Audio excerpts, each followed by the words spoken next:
इस वक्त की सबसे बड़ी खबर आ रही है और बताया जा रहा कि निशा भगत ने टाइगर जयराम महतो पर अटैक कर दिया है, घायल शेरनी की तरह टूट पड़ी है। नमस्कार, मैं प्रिंस कुमार सिंह और आप देख रहे हैं पॉजिटिव टॉक्स। अगर अभी तक आपने चैनल को सब्सक्राइब नहीं किया है तो खबरों से अपडेट रहने के लिए कृपया चैनल को सब्सक्राइब कर लीजिए, और जो लोग ऑलरेडी कर चुके हैं तमाम लोगों को हृदय धन्यवाद। अब वापस आते हैं हम अपनी खबर पर, और आखिर निशा भगत ने कैसे अटैक कर दिया, वो घायल शेरनी की तरह कैसे दहाड़ने लगी, आप जरा ये वीडियो देखिए।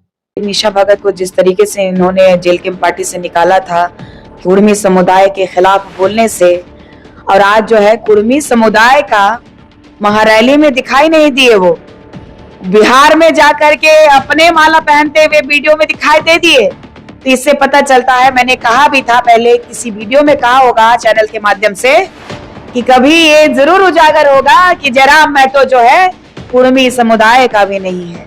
ये सिर्फ और सिर्फ राजनीति कर रहा है, ये राजनीति करके लोगों को लड़ाने का काम कर रहा है।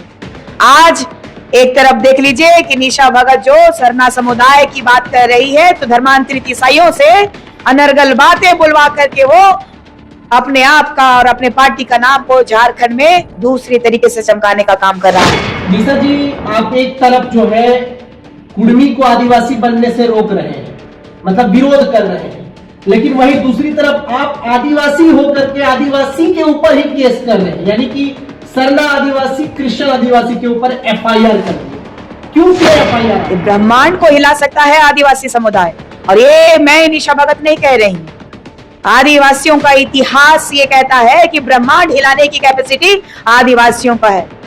और आप जब आदिवासियों के अस्मिता पर प्रश्न चिन्ह लगा है, आदिवासी अपने अस्मिता को बचाने के लिए लगातार जो है संघर्ष किया है, अपने खून का बलिदान दिया है, इसका हम जो है बलिदान को व्यर्थ जाया नहीं होने देंगे। मैं बीजेपी को भी कहना चाहती हूँ कि 2017 में जब धर्मांतरण का बिल लागू कर दिया गया, जब इस देश के प्रधानमंत्री जब दिल्ली के लाल किला से भाषण देते हैं तो कहते हैं कि धर्मांतरण रुकना चाहिए, धर्मांतरण जो इस देश के लिए खतरा है। तो भाई आदिवासियों को कहते हैं कि इस देश का मूल मालिक है, इस देश का मालिक है, तो अगर आज इस देश का मूल मालिक जब खतरे में है, उनकी बहनों की इज्जत आबरू जब खतरे में, झारखंड में 51 टुकड़े में आदिवासी बेटियों को काट दिया जा रहा है, रेप करके हत्या कर दी जा रही है, आज रास्ते पे आदिवासी समुदाय अपने हक और अधिकार की मांग कर रहा है, पेशा अधिनियम कानून की बात कर रहा है, सरना दिए, तो इससे पता चलता है, मैंने कहा भी था पहले किसी वीडियो में कहा होगा चैनल के माध्यम से,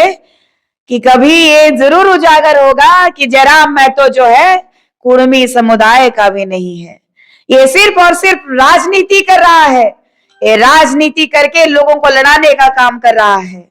आज एक तरफ देख लीजिए कि निशा भगत जो सरना समुदाय की बात कर रही है, तो धर्मांतरित ईसाइयों से अनर्गल बातें बुलवा करके वो अपने आप का और अपने पार्टी का नाम को झारखंड में दूसरी तरीके से चमकाने का काम कर रहा है।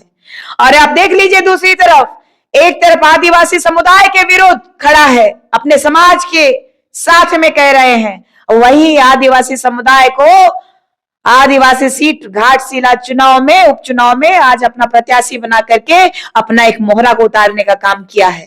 इससे जयराम महतो का दोहरा चरित्र के बारे पता चलता है कि ना वो अपने समाज का है, ना ही आदिवासी समाज का है, ना ही सभी समुदाय का एक विधायक है। क्योंकि जनता के लिए, जनता के द्वारा चुना जाने वाला विधायक जो है वो किसी एक समुदाय का नहीं होता है, सभी दल के द्वारा चुना गया होता है। लेकिन आप देख लीजिए किसके द्वारा यह आग भड़काया गया था, उन्हीं के एक पत्रकार के द्वारा ये कहा गया था, जो जयराम महतो के बेहद करीबी, जो उनके जयराम महतो के पार्टी को चमकाने के लिए एक जो यूट्यूबर का माध्यम था, वो अमित महतो था। आप देख लीजिएगा कि किस तरीके से उसने उपद्रव मचाया था, कि आदिवासी बहन बेटियों को किस तरीके से अपशब्द कहा था, झारखंड को नेपाल बना देने की चेतावनी दे दी थी। तो ये लोग कहां से आते हैं? तो ये प्रश्न चिन्ह उठता है कि आज घाटशिला चुनाव में अपना वोट मांगने के लिए जिस तरीके से जा रहे हैं, तो पहले आप तय कर लीजिए कि जो प्रत्याशी को आपने उतारा है वो आदिवासी है। अगर आप कुर्मी समुदाय के तरफ खड़े हैं तो आपने मोहरा क्यों बनाया आदिवासी को? एक बड़ा सवाल है। जी बिल्कुल बड़ा सवाल है। और मैं बीजेपी को भी कहना चाहती हूँ कि 2017 में जब धर्मांतरण का बिल लागू कर दिया गया, जब इस देश के प्रधानमंत्री जब दिल्ली के लाल किला से भाषण देते हैं तो कहते हैं कि धर्मांतरण रुकना चाहिए, धर्मांतरण जो इस देश के लिए खतरा है। तो भाई आदिवासियों को कहते हैं कि इस देश का मूल मालिक है, इस देश का मालिक है, तो अगर आज इस देश का मूल मालिक जब खतरे में है, उनकी बहनों की इज्जत आबरू जब खतरे में, झारखंड में 51 टुकड़े में आदिवासी बेटियों को काट दिया जा रहा है, रेप करके हत्या कर दी जा रही है, आज रास्ते पे आदिवासी समुदाय अपने हक और अधिकार की मांग कर रहा है, पेशा अधिनियम कानून की बात कर रहा है, सरना कोड की बात कर रहा है, तो आज केंद्र सरकार क्यों नहीं सुन रही है? जी, आप एक तरफ जो है कुर्मी को आदिवासी बनने से रोक रहे हैं, मतलब विरोध कर रहे हैं, लेकिन वहीं दूसरी तरफ आप आदिवासी होकर के आदिवासी के ऊपर ही केस कर रहे हैं, यानी कि सरना आदिवासी, क्रिश्चियन आदिवासी के ऊपर एफआईआर कर दिए। क्यों किया एफआईआर आप? पहले तो all India Christian minority front के लोगों के द्वारा जो उपद्रव किया गया है, झंडा प्रकरण में जो घटना घटी थी, धर्मांतरित ईसाइयों के द्वारा में मुझे मारा गया था, हमें गाली गलौज किया गया था, और वहाँ पर का जो वीडियो फुटेजेस जो कि आप लोगों ने भी चलाया था, अपने प्रखरता से देखा था, उस समय हमने लालपुर थाना में केस दर्ज किया था। उसके बाद में इन लोगों का जो धर्म अलग है, हमारा धर्म अलग है, और इनकी संस्कृति अलग है, ईसाइयों की संस्कृति और हमारी संस्कृति बिल्कुल अलग है। इस पे हमने एक प्रेस कॉन्फ्रेंस भी किया था और मैंने ये भी बताया था कि हमारे जो सरना आदिवासियों का अस्मिता के साथ किस तरीके से ये खिलवाड़ कर रहे हैं। उस समय में निम्हा बाइबल को लेकर के और बुलडोजर चलाने को लेकर के इन्होंने कहा था कि चर्च में बुलडोजर चलाना चाह रही है, तो इन लोगों ने गलत व्याख्यान करते हुए लालपुर में इन्होंने पुनः मेरे ऊपर में केस करने का काम किया। और इनका जो बयान आया था कि एक हफ्ते के अंदर अब निशा भगत का खेला खत्म हो गया, कह करके इन लोगों ने मुझ पे केस किया। तो इनका जो लगातार मेरे प्रति जो बयानबाजी इनका जो मुझे देखने को मिला और झारखंड राज्य में जो देखा है, तो ये काफ़ी मार्मिक है कि आदिवासी रह करके ये हमारी संस्कृति, रूढ़िवादी परंपरा को जो छोड़ चुके, जो आदिवासी समुदाय जो प्रेम को लेकर के जाना जाता है, चाहे पशु प्रेम की बात कीजिए, चाहे मानव धर्म की बात कीजिए, चाहे इंसानियत की बात कीजिए, चाहे इस धरती पे जीवन जीने की शैली की बात कीजिए, आदिवासी समुदाय ने ही इस विश्व को सिखाया है कि किस तरीके से लोगों को अपना जीवन जीने का तरीका ढूंढना चाहिए।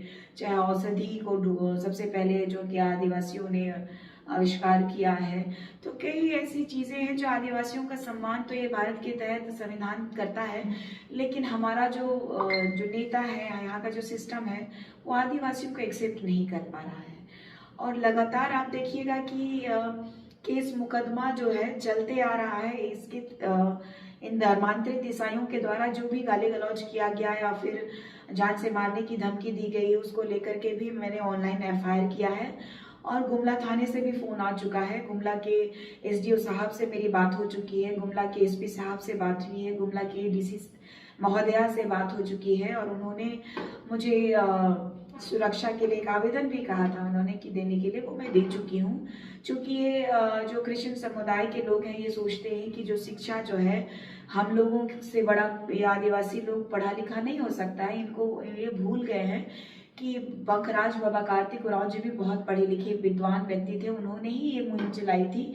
और अगर हम आज पढ़े लिखे हैं तो समाज को सही दिशा में ले जाने का काम जो कर रहे हैं, तो उसमें अगर जान का जोखिम है तो ये प्रशासन और शासन को समझना होगा। डर आपको नहीं लगता है जान का? देखिए, चूँकि मुझे अपने सिस्टम में जिस तरीके से रही हूँ, मैं जंगल झाड़ की, और हमेशा से हमें नक्सल कहा गया है कि किस तरीके से आपको कब मार दिया जाएगा, कौन मार देगा, कौन झूठा केस में फंसा देगा। चाहे प्रशासन भी कई ऐसे लोगों को, देखिए मैंने कहा ना, प्रशासन भी फंसा दिया कि भाई फर्जी एनकाउंटर में मार दिया। अरे भाई, कोई अगर बेगुनाह है कि गुनाहगार है, वो संविधान है, कानून है, वो तय करेगा। लेकिन यहाँ तो खुलेआम यहाँ पे खुद ही अपने आप को लोग सरकार समझ लेते हैं। और यहाँ फरमान जारी कर देते हैं। कई आदिवासियों को फर्जी केसेस में फंसा दिया गया। तो मेरे साथ भी ऐसा हुआ है कि फर्जी केस में फंसा दिया गया, लेकिन संविधान मांगता है प्रमाण। अगर मैं गलत नहीं हूँ, मुझे इतना समय ही नहीं है कि मैं कोई गलत दिशा में जा सकूं या फिर गलत जगह काम कर पाऊं। सुबह कहीं जा रही हूँ, शाम को बात कर रही हूँ, समाज के लोगों से लगातार बात करना होता है। आज से नहीं, मैंने ये मेरे पिता के बाद में मैं ये लगातार संघर्ष कर रही हूँ कि अपनी अस्मिता की लड़ाई को है जो कि प्रखरता से मैं धरातल पर उतार सकूं। अगर प्रशासन मदद नहीं कर रही है तो ये सरकार किसकी? आपने निशा भगत का पूरा बयान बड़े ही ध्यान से सुन लिया होगा। अब आपकी जो भी प्रतिक्रिया है कमेंट बॉक्स में जरूर लिखिएगा। जुड़े रहे हमारे साथ। जय हिंद, जय भारत।